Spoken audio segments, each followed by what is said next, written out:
Well, thank you, Ambassador Hills, and for the kind introduction, and also, of course, your service over many years to our country, and also for the flexibility and patience shown by this organization in dealing with what has been indeed a complicated schedule over the last month. As already mentioned, we will be setting off actually on Friday of this week with some of the companies that are here, if not the individuals, to China on the joint trade mission with Penny Pritzker. I think many of you know that this trade mission was put forward in November during the Xi-Obama announcement on climate change, and I'll come back to some of the more recent comments that I've received anticipating this trade mission in China. The context, as already stated, is in many ways was the road to Paris, and I'll be emphasizing how, of course, the Department of Energy, in particular, we have a fairly broad portfolio, but ultimately our focus is on the solutions to the climate change challenge through technology, and that will be the core of our relationship with China. Technology, both in the government-to-government channel, but most importantly, frankly, with the private sector, and the fruits of the innovation of our private sector, helping China meet its goals, its ambitious goals, which I will come back to. As the ambassador mentioned, Iran has been on my mind recently, and today is not the time to discuss that at any level, at any deep level, but maybe a few words, only because Iran is the reason that you had to have so much patience for this to happen. I just want to say that first of all, make no mistake, Secretary Kerry obviously is the leader of negotiations, but then over the last 5-6 weeks, I was brought in to work with him as, on the Iranian side, the head of their nuclear organization was brought in, and it really, I think, did really help the negotiations substantially to have that channel established. And just want to say that those of you who have not, I would urge you go to the White House website and look at a 4-page document of bullets, and I think you'll get a very good idea about the specificity of what we were able to negotiate and the comprehensiveness, which I think augurs well for moving to a final agreement and hopefully a long and successful implementation, which will, on the one hand, for sure, assure us and our allies that Iran is not moving to a nuclear weapon, and it's an agreement based not on trust, but on hard-nosed set of requirements. But we will see if, in the long term, this helps build more trust and confidence, certainly in their peaceful program. So we will work closely with our P5+1 partners, with members of Congress, et cetera, in going forward.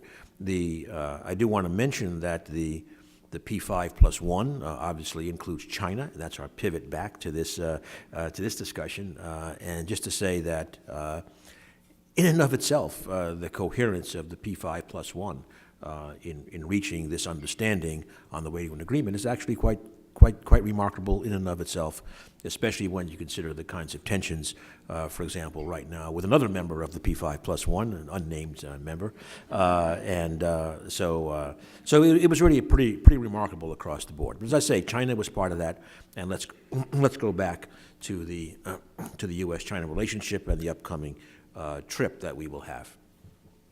Again, the last November's announcement of climate change was really, well, if that was a historic, what I just discussed, this was another historic agreement, a historic announcement between our presidents and China's agreeing to, pledging to peak its CO2 emissions by 2030 and to strive to do so earlier.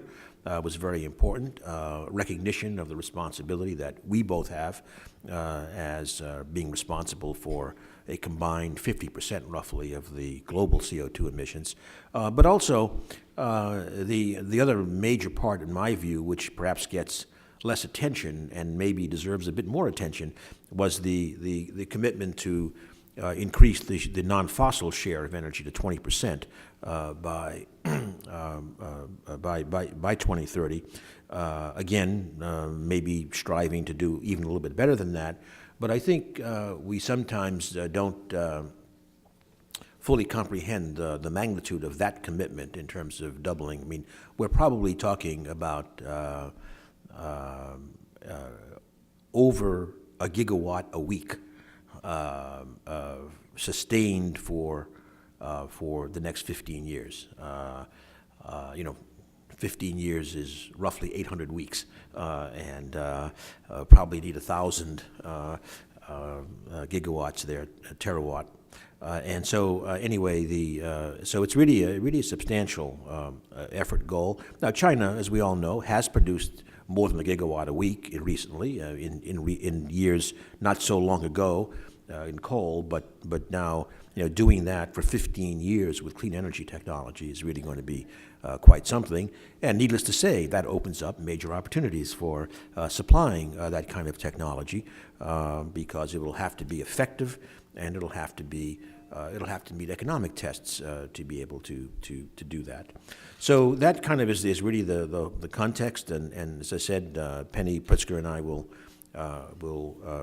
travel to China starting on Friday.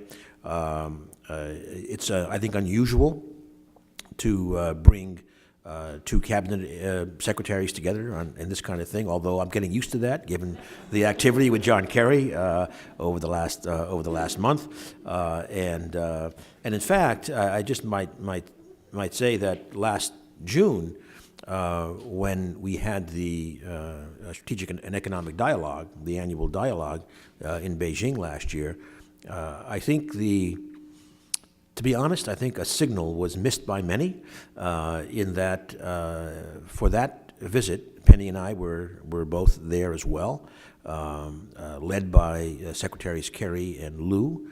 But there were 5 cabinet members there for that meeting, and the only so-called joint strategic and economic session was on climate change. So one might have sensed that there was some movement afoot, and of course it was a great pleasure to see that then realized in November with the joint announcement. So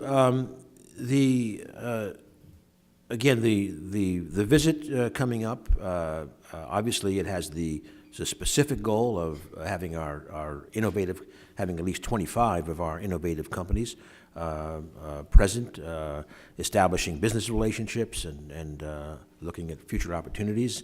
But in a bigger context, I would say for DOE, it's, again, I go back to the word solutions. This is about solutions. I believe very strongly that solutions are about technology. It's about technology that obviously is clean and sustainable, but also technology that meets the kinds of economic cost targets that one needs. I've always believed, probably because of I guess I'm now called the biggest nerd in the cabinet or something like that, result of the last few weeks. But I think that I've always felt that it is the driving down of the costs of these clean technologies that ultimately makes the policy so much easier to attain. So I'll come back to that a little bit, but that certainly is a major part of the theme. I will just say that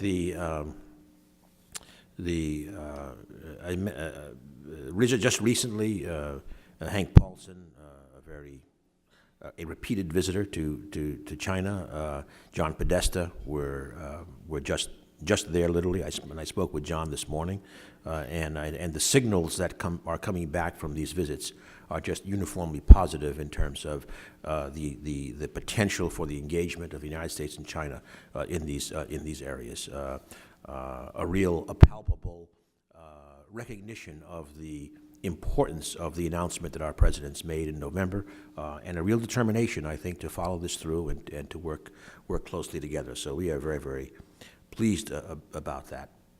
So turning to a little bit to the private sector and really the real focus of this mission to China, again, DOE, we always are very pleased to point out the origins of many of today's important breakthroughs in the energy sector in government-sponsored research, and that's true. But this trip really emphasizes how, in the end, in the energy sector and for energy infrastructure, et cetera, it really is about the private sector. American business will be called upon here to really do the heavy lifting, taking technologies to market, taking risks, which is what the job is really in the private sector, competing in global markets, and really making these clean energy solutions work. So again, I think our companies are I think, it may be a homer, but we still have the most creative, innovative, I think, advanced technology companies anywhere. And these will be the critical partners to make the U.S.-China relationship on climate real and very, very consequential. Our message there is obviously going to be that the 25 companies that will be accompanying us, and many more who will not be on this particular trip, can offer so much to the Chinese marketplace as they are stretched to meet those goals that we mentioned earlier. I might add, of course, our own goals will be a stretch, our 26 to 28% reduction by 2025. We think we're on track for our 17% goal by 2020. But the next, to meet the goal as put forward, is going to need to put that on steroids for the next 5 years, the kind of pathway to low carbon. And again, I'll keep saying it over and over again, we cannot get there without the continued progress in our technology innovation and cost reduction. Now we know that the companies are also going to obviously need clarification and continued evolution in a variety of areas like intellectual property protection. And one of the things that we keep emphasizing is this is not just an issue for American entrepreneurs. It's an issue for all entrepreneurs, including Chinese entrepreneurs, in terms of the IP protections. And Penny and I will certainly continue to emphasize that. And I'll come back a little bit later to what's happening, or maybe I'll just do it now. What's happening within our collaboration right now in the U.S.-China Clean Energy Research Center, CERC.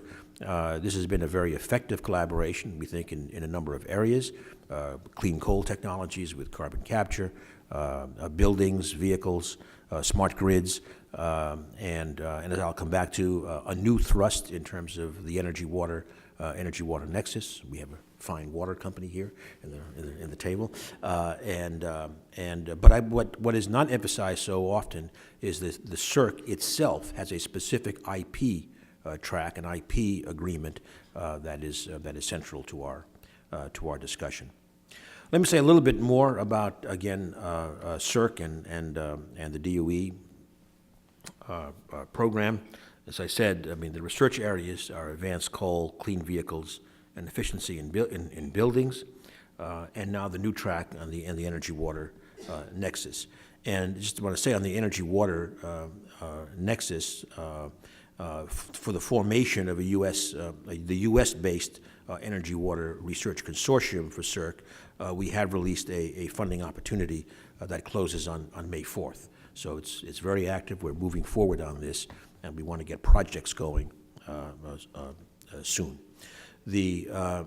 I'll say a little bit more about, I think, one of the particularly important areas for cooperation is, in fact, carbon capture, storage, and utilization.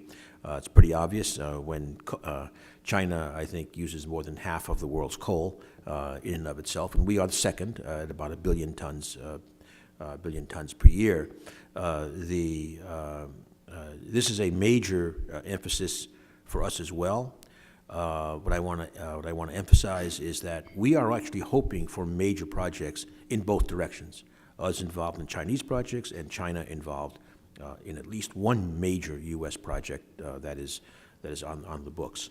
And so this is going to be critical for the transition to a low-carbon future in which coal continues to play a role, but without emitting the kinds of carbon that obviously it generates, carbon dioxide it generates. On the issue of technology and as a solution, I'm just going to refer briefly to, I am very encouraged. I'm really encouraged at what we are seeing on this technology front. One of the small documents that we have on our website that we will be updating annually is called Revolution Now. And I would actually urge you to look at it. It's got one story told 4 times. The story is dramatic cost reduction of the technology, accompanied by, not surprising, dramatic increase in deployment. And that story is just told 4 times, once for wind, once for solar, once for LED lighting, and once for vehicle batteries. And these things are really coming down. On wind, things like developing larger turbines, larger blades, ability to operate at much lower wind speeds, et cetera, effectively, really driving down costs, very competitive with conventional technologies. Solar, again, another incredible drop. Actually, the holy grail for solar modules for a long time has been about 50 cents per watt.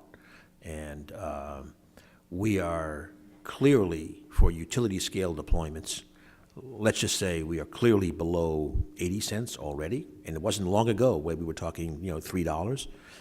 And one company, an unnamed company, since I can't say who it is, believes that they will be within 2 to 3 years below 50 cents a watt per module. So this is really incredible. And then in terms of DOE, I'll always advertise, one of the things that we have done, for example, in the last years is with our loan program. The loan program stimulated the first 5 utility-scale photovoltaic projects in the United States, and now there are 17 more going on with purely private financing. So that means a lot of the private sector and the financial sector are coming together to promote this technology, and that's the kind of thing, even in solar, where we are going to look at China to go forward. LEDs, another great story where payback periods are now down to the year, maybe below a year time frame, and that's only on direct energy use, not to mention other things like if you got to change one of those lights up there, you want it to be something that lasts a long time, and that's worth a lot of money. So that's really important. And electric vehicles, again, costs coming down dramatically. Still a ways to go, but very dramatic reductions in the last years. And one of the things that, again, on our website is the operating cost of an electric car is captured in something called an e-gallon. What is the equivalent gallon of gas with electric vehicle? It averages in the United States about $1.17. Of course, if the price of oil keeps dropping, maybe it'll be competitive. But we think this is going to beat the hydrocarbon fuel for a long time. Let me say a couple words about the road to Paris, which in many ways is what, of course, drove our joint announcements last November. Again, there's no question about the role of the United States and China there, and I think that's why we are seeing the fact of the U.S.-China announcement have such an impact on the nature of the discussions that we are having with other countries. It changed the game in terms of the discussion. Now, I'm not going to stand here and predict what will come out of Paris, but I have to say, I think anyone who looks at it will agree that we are so much better positioned for Paris than almost anybody thought prior to the announcement of Presidents Xi and Obama. And it'll take a lot of hard work, but at least we got a much better positioning, largely, not entirely, but to a large extent associated with that announcement. So our trade mission we put in the context of the road to Paris. Again, it was part of the November announcement, but we just think this is again all about advancing the solutions to our mutual challenges. And it's only one part of a very busy road that we're going to have, at least going to Paris. In May, for example, we will have a Energy and Climate Partnership of the Americas meeting in Mexico. And just recently, Mexico stepped forward with strong commitments, and in fact reached out to us to establish a joint panel to manage the solution part of the equation, which I will be pleased to be a co-chair of. That meeting in Mexico literally will run right into, with a little bit of an overlap session, into a clean energy ministerial, something President Obama started a few years ago. It involves 23 of the world's largest countries, emitters, 90% of the global clean energy investment in those 23 countries, and 80% of world greenhouse gas emissions there. We expect the Chinese Minister Wang Gang to be coming to that clean energy ministerial and taking part. Another, I think, again, reflection of the commitment and our opportunity to work together. In June will be then the next Strategic and Economic Dialogue, the U.S.-China dialogue, now back here in D.C., again hosted by Secretaries Kerry and Liu. And again, I think a meeting that last year proved to be very consequential, and this year will now allow us to focus no longer talking about what are our goals, what are our targets, are we in, are we not. Now it's all going to be how do we get there. And again, your companies are going to be a big part of how we and they get there. Finally, I'll just mention, just 2 weeks before the COP in Paris, we'll be at the IEA, International Energy Agency, also in Paris, and we will have the opportunity to chair, I wish I had a co-chair, to chair the biannual energy ministerial of the IEA.